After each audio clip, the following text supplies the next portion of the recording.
తిరుపతి జిల్లా వాకాడు మండలం బాలిరెడ్డిపాలెం గ్రామంలో మాజీ సొసైటీ చైర్మన్ కొడవలూరు దామోదర్ రెడ్డి స్వగృహంలో వారి తండ్రి గారైన కీర్తిశేషులు కొడవలూరు రాధాకృష్ణారెడ్డి గారి స్మృత్యర్థం ఆర్థికంగా వెనుకబడిన 15 కుటుంబాలకు ఫలసరుకులు, కూరగాయలు, వస్త్రములు, పాదరక్షలు, గొడుగులు, రొక్కం అందజేశారు.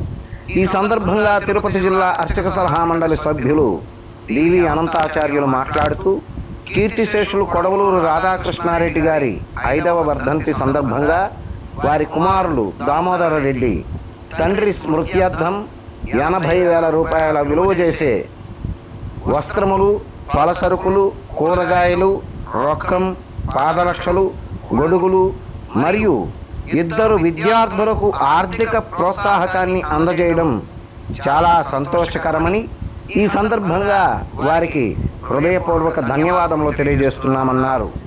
వైఖానస సంక్షేమ సంఘం నాయకులు వేదాంతం శ్రీనివాస యుగంధర్ మాట్లాడుతూ తండ్రి గారికి ఉత్తమ గతులు లభించాలని ఇంతటి మహోన్నతమైన కార్యక్రమం చేయడం అని, తదుపరి తరాల వారికి ఇది ఆదర్శమని, ఆచరణీయమని అన్నారు. ఈ సందర్భంగా కందనూరు శేషాద్రి శర్మ దాతలకు హృదయపూర్వక ధన్యవాదాలు తెలియజేశారు.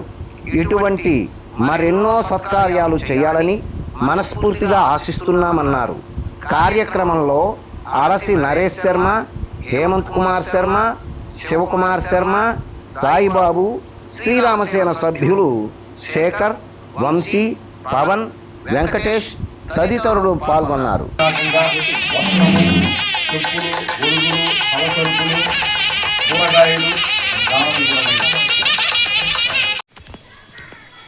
జై శ్రీరామ్. అందరికీ నమస్కారం. ఈరోజు తిరుపతి జిల్లా వాకాడు మండలం బాలిరెడ్డిపాలెం గ్రామంలోని గ్రామ పెద్దలు, వాకాడు సొసైటీ మాజీ చైర్మన్ మరియు శ్రీ పట్టాభిరామాలయం ఆలయ ధర్మకర్తలు కొడవలూరు దామోదర్ రెడ్డి గారు, ఆ మాట అంటే దాదాపుగా ఎవరికి తెలియదు మనకి, కొడవలూరు భక్తవత్సల రెడ్డి గారు, వారి తండ్రి గారు దివంగతులు. ఆనాటి రోజుల్లో ఈ చుట్టుపక్కల ప్రాంతాలకి పెద్దగా వ్యవహరించినటువంటి వ్యక్తులు.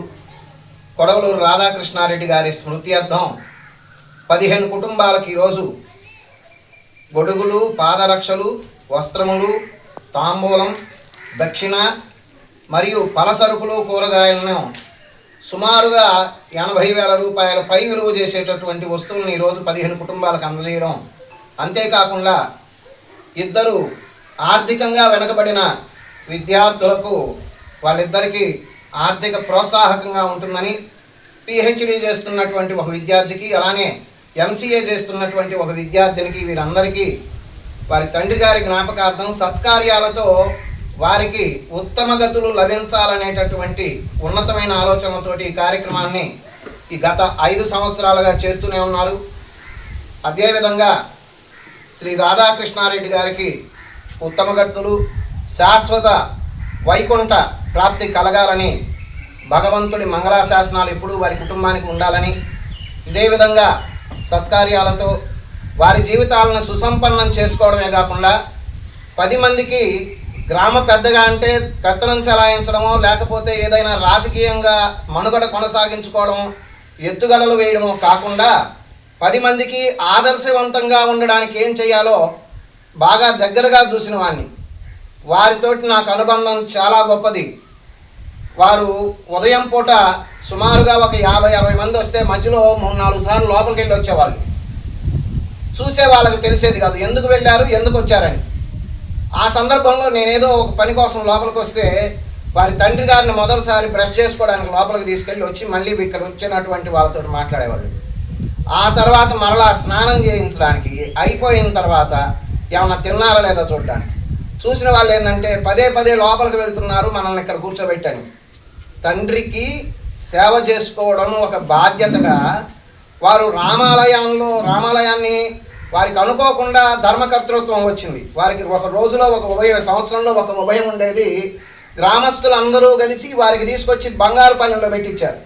రాముడి దేవాలయం చేయడం వలన కాబోలు తండ్రిని చూడడం ఎలాగూ అనేది వారి తత్వం, వారి పెద్దల నుంచి వచ్చినటువంటి సంస్కారమైన అది ఇంకా నిబిడీకృతం అయిపోయి బాగా వారి తండ్రి గారిని చూసింది నాకు ఇప్పటికి కూడా ఈ చుట్టుపక్కల ప్రాంతాల్లో చాలా గొప్పగా నేను చెప్పుకుంటాను.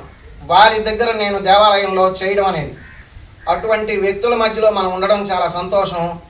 మనకి మన తర్వాత తరాలకు కూడా ఇటువంటి వ్యక్తులు చేసినవి చెప్పడం కోసం ఇవన్నీ చెబుతున్నాం. కానీ వారిని ముఖే సరస్వతి అని లేకపోతే ముఖస్థుతి చేస్తే పెద్ద ప్రయోజనం ఏం లేదు. ఇంక్రిమెంట్లు జీతాలు పెంచే అవకాశాలు ఉండవు కదా మనందరికీ, ఎవరికి మీకు.